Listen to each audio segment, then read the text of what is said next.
मोदी के हजारों वादे। भ्रष्टाचार, काले धन के खिलाफ ये लड़ाई कभी रुकने वाली नहीं है। Our aim is to create jobs for more than a billion young men. लेकिन उसमें पूरे कितने किए हैं? चलिए इस वीडियो में जानते हैं कि मोदी गवर्नमेंट के सबसे बड़े फेलियर्स क्या हैं। अपने परिवार के बच्चों का भला करना है तो आप वोट भाजपा को दीजिए। मोदी गवर्नमेंट के 10 साल पूरे हो चुके हैं और अभी 4 साल बाकी भी हैं। उन्होंने हजारों वादे किए हैं, लेकिन उनमें से कितने वादे फेल हो चुके हैं आज हम इस वीडियो में समझेंगे। उनके 4 सबसे बड़े फेलियर्स जो अभी तक वो निभा नहीं पाए हैं। और जो भी मैं बोलूंगा उसके सारे रिसोर्सेज आपको डिस्क्रिप्शन बॉक्स में मिल जाएंगे। आप प्लीज एक बार जरूर पढ़ लीजिएगा। आज हमारी माताओं बहनों के साथ जो हो रहा है, दुनिया में हम मुंह दिखाने लायक नहीं। 2014 में बीजेपी के मैनिफेस्टो में सबसे बड़ा मुद्दा वुमेन सेफ्टी भी था। उन्होंने वुमेन को नेशन बिल्डर तक कहा था, पर उनकी सेफ्टी में कितना सुधार है ये भी जरा देख लेते हैं। अभी रिसेंट रिपोर्ट 2022 में जो एनसीआरबी की रिपोर्ट आई है उसके अनुसार रेप केसेज है 31,516 और ये केसेज रिपोर्ट हुए हैं। पता नहीं कितने केसेज अनरिपोर्टेड चले जाते हैं और सरकार इस पर कहती है कि अब केसेज की रिपोर्टिंग थोड़ी ज्यादा हो गई है।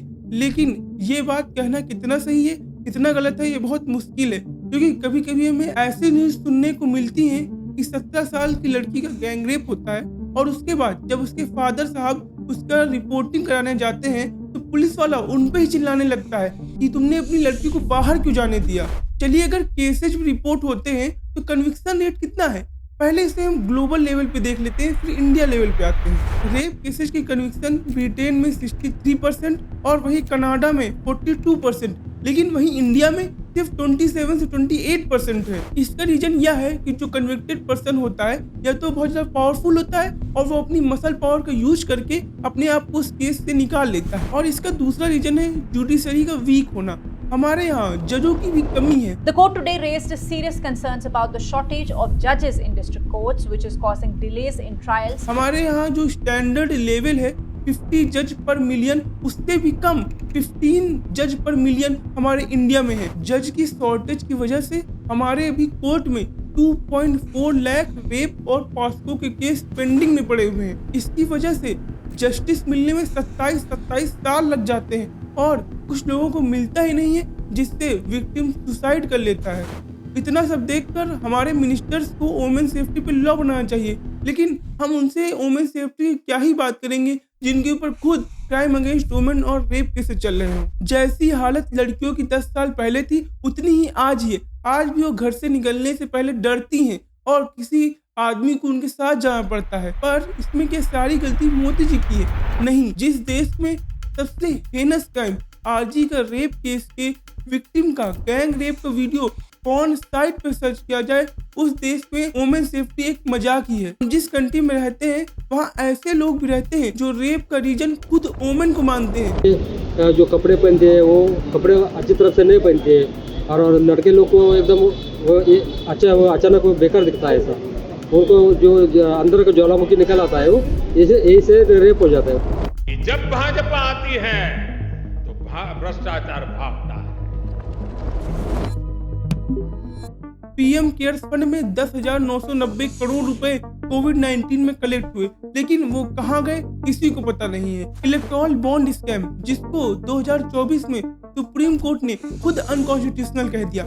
बड़े लेवल पे करप्शन हो ही रहा है, लेकिन आजकल 2 लाख रुपए में पुलिस ऑफिसर रेप केसेज में नाम हटा देते हैं। मोदी गवर्नमेंट ने नोटबंदी इशू की थी कि वो करप्शन को खत्म कर सके। वर्तमान में जारी 500 रुपए और 1,000 रुपए के करेंसी नोट लीगल टेंडर नहीं रहेंगे। रिजल्ट ना ही बताएं ज्यादा अच्छा है। और जब मोदी गवर्नमेंट ने 2017 में एंटी करप्शन ब्यूरो बनाया जिसका सिर्फ एक ही एम था कि वो करप्शन को खत्म कर सके और करप्शन के केसेस को इन्वेस्टिगेट कर सके, लेकिन अगर वो ही करप्शन करने लगे तो क्या ही होगा। तो इसका रिपोर्ट कार्ड देख लेते हैं। आज तक इनको 8,703 कंप्लेंट मिली है, लेकिन इन्होंने 90% सिर्फ ये कहकर रिजेक्ट कर दिया कि ये जो कंप्लेंट है वो सही फॉर्मेट में नहीं है। और आज तक इन्होंने 24 केसेस पे इन्वेस्टिगेट किया है और सिर्फ 6 में पनिशमेंट दिला पाई है। और इनको चाहिए BMW चलने के लिए। एक इंटरनेशनल एजेंसी है ट्रांसपेरेंसी इंटरनेशनल, ये कंट्रीज को उनके करप्शन बेसिस पे उन्हें रैंक देती है। इंडिया की रैंक 2014 में सिर्फ 85 थी, लेकिन ये 2023 में गिरकर 93 हो गई और अभी 2025 में ये 2 पायदान और गिर गई और ये 95 हो गई। लेकिन इसमें क्या सिर्फ मोदी की गलती है? नहीं, इसमें पब्लिक की भी गलती है जो इसको प्रमोट करती है। और कुछ लोगों की तो ड्रीम होता है कि वो ऐसी नौकरी में जाए जहां रिश्वत मिलती हो। पुलिस ने पकड़ लिया, रिश्वत देकर उससे बच जाओ। हम ये छोटे छोटे करप्शन को बढ़ावा देते रहते हैं और ये जब बड़ा करप्शन होता है तो हमारी आंखें खुल जाती हैं।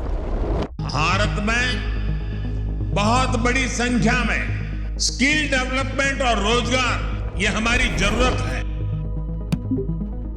अभी जो रिसेंट क्वार्टर पीएलएफएस का अनएम्प्लॉयमेंट रेट आया है वो 5.2% आया है। यह आपको लग रहा होगा ये तो बहुत कम है, हमारे देश में से ज्यादा अनएम्प्लॉयमेंट होगा, लेकिन जरा इस डाटा की भी सच्चाई जान लेते हैं। आईएमएफ ने इंडियन डेटा को C ग्रेड रेटिंग दी है। पीएलएफएस मतलब पीरियोडिक लेबर फोर्स सर्वे का जो डाटा है वो भी बड़ा कॉन्ट्रोवर्शियल है। 2019 के इलेक्शन के पहले जो पीएलएफएस की रिपोर्ट है वो लीक हो जाती है और ये रिपोर्ट पूरे देश को हिला देती है। इसमें जो अनएम्प्लॉयमेंट रेट 6.1% जो पूरे 45 ईयर में सबसे हाईएस्ट था। क्रूशियल डाटा में पॉलिटिकल इन्फ्लुएंस की वजह से यहाँ के 2 एम्प्लॉयज ने रिजाइन भी कर दिया। सरकार हमसे अनएम्प्लॉयमेंट डाटा का रिपोर्ट तो छुपा लेती है, लेकिन जब हम न्यूज देखते हैं तो सारी सच्चाई अनएम्प्लॉयमेंट की दिख जाती है। 60,000 यूपी कांस्टेबल की जॉब के लिए 50 लाख फॉर्म आते हैं। 55 लाख एप्लीकेंट्स जिन्होंने MBA, BTech, graduate, post graduate कर रखा है वो ग्रुप डी की नौकरी के लिए अप्लाई करते हैं, जिसमें सिर्फ क्वालिफिकेशन 10th पास की होती है। और स्टूडेंट की भी हालत बर्बाद हो गई है। पेपर लीक एक ट्रेडिशन बन गया है। यूपी कांस्टेबल एग्जाम लीक हो गया, यूपीएससी पेपर लीक हो गया, यूपी टेट पेपर लीक हो गया। और अगर पेपर लीक ना हो तो 1000 किलोमीटर दूर सेंटर दे दो। वो तो हमने एसएससी के पेपर में देख ही लिया है। अगर स्टूडेंट इसके लिए प्रोटेस्ट करें तो उन पे लाठीचार्ज कर दो। छात्रों को और टीचरों को, ये शिक्षक हैं, टीचर हैं, छात्र हैं, जिन्हें पुलिस खदेड़ते हुए बस में भर रही है, जो भी ये महिला को भी ये ले जा रहे हैं। हमारे यहाँ जितने लोग अनएम्प्लॉयड हैं उनमें से 83% यूथ है। आई अंडरस्टैंड कि जो अनएम्प्लॉयमेंट है वो सबसे ज्यादा कॉम्प्लेक्स इकोनॉमिक इशू है, लेकिन अगर हमारी सरकार को इसमें कुछ करना है तो पहले इसको मानना पड़ेगा कि ये है। लेकिन हमारे प्रधानमंत्री तो ये कहते हैं कि अनएम्प्लॉयमेंट सबसे नीचे जा चुका है। बेरोजगारी दर पिछले 6 साल में सबसे निचले स्तर पर है और ऐसी कोई प्रॉब्लम ही नहीं है। अगर हम प्रॉब्लम को एक्सेप्ट ही नहीं करेंगे तो हम उसे सॉल्व कैसे करेंगे? ये कैसा आपका टेम्परेचर है? सेफ एनवायरनमेंट सुनते ही दिल्ली के इंडिया गेट की फोटो हमारे सामने आ जाती है, लेकिन ऐसा नहीं है। IQ ईयर के टॉप 50 मोस्ट पॉल्यूटेड सिटीज में 39 सिटीज इंडिया के हैं और ये दिल्ली की नहीं पूरे नॉर्थ इंडिया की प्रॉब्लम बनती जा रही है और ये एयर पोल्यूशन डेंजरस भी बनता जा रहा है। एक स्टडी के मुताबिक इंडिया के एयर पोल्यूशन में लॉन्ग एक्सपोजर की वजह से 1.5 मिलियन डेथ हर साल होती हैं। इंडिया में 464 5 साल से छोटे बच्चे हर रोज मरते हैं सिर्फ इस एयर पोल्यूशन की वजह से। Air pollution second biggest risk बनता जा रहा है, लेकिन हमारी सरकार इसे रोकने के लिए क्या कर रही है? सिर्फ AQI मीटर पे पानी डलवा दे ताकि AQI की कम रीडिंग हो जाए, जबकि इंडियन कॉन्स्टिट्यूशन में आर्टिकल 21 के अनुसार सेफ एयर एक फंडामेंटल राइट है। एयर पोल्यूशन की वजह से टूरिज्म इंडस्ट्री को $1.7 बिलियन हर साल लॉस होता है और इंटरनेशनल लेवल पे एयर पोल्यूशन की वजह से हमारी अलग ही बेइज्जती होती है। इंटरनेशनल मीडिया तो बेइज्जती करता ही है, साथ में डोनाल्ड ट्रंप ने 2022 में हमारी बेइज्जती की थी। Look at India, it's filthy. The air is filthy.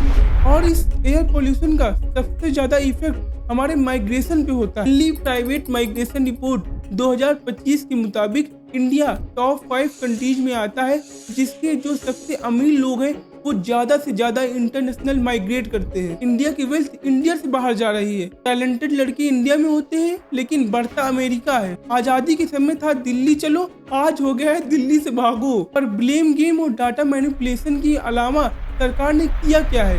सरकार एक प्रोग्राम लेके आई थी, नेशनल क्लीन एयर प्रोग्राम, जिसमें उन्होंने ये तक वादा किया था कि 2026 में 40% पॉल्यूशन कम हो जाएगा। लेकिन 40% पॉल्यूशन कम की तो बात ही छोड़िए और बढ़ गया है। बल्कि इन्वायरमेंट मिनिस्ट्री ने 858 करोड़ पॉल्यूशन कंट्रोल फंड में सिर्फ 1% पॉल्यूशन कंट्रोल में खर्च किया है, जबकि दिल्ली की जनता साल में सिर्फ 11 दिन ही एक अच्छे इन्वायरमेंट पे रह पाती है।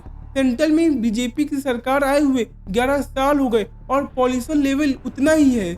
और यही हाल 2013 में चाइना का भी था। उनके यहाँ बीजिंग में 700 प्लस AQI हो गया था, लेकिन आज उनका AQI सिर्फ 90 का है। उन्होंने ब्लेम गेम नहीं खेला, उन्होंने एक पॉलिसी लेके आए, उन्होंने उसे इम्प्लीमेंट किया, जबकि हमारे यहाँ नेता सिर्फ ब्लेम गेम करते हैं। और पॉल्यूशन भी करप्शन की तरह एक नॉर्मलाइज चीज होने लगी है। 10 साल पहले हमने अच्छे दिन के सपने देखे थे, लेकिन इन 4 फेलियर को देख के लगता है कि वो सपने सपने ही हैं। अगर आपको लगता है कि ये बातें सरकार तक पहुंचनी चाहिए तो इसको शेयर करो, इसको सब लोगों को पहुंचाओ ताकि वो भी जान सके और इसके लिए आवाज उठा सके, ताकि सरकार इस पे काम कर सके। और अगर आपने सब्सक्राइब नहीं किया तो सब्सक्राइब करो, ऐसी वीडियो और आ सके। और कमेंट में अपना ओपिनियन जरूर बताओ कि एग्री करते हो कि डिसएग्री। अगर डिसएग्री करते हो तो जरा ओपिनियन दो कि क्यों, कैसे, शायद मैं कोई पॉइंट मिस कर गया हूँ। एंड जय हिंद।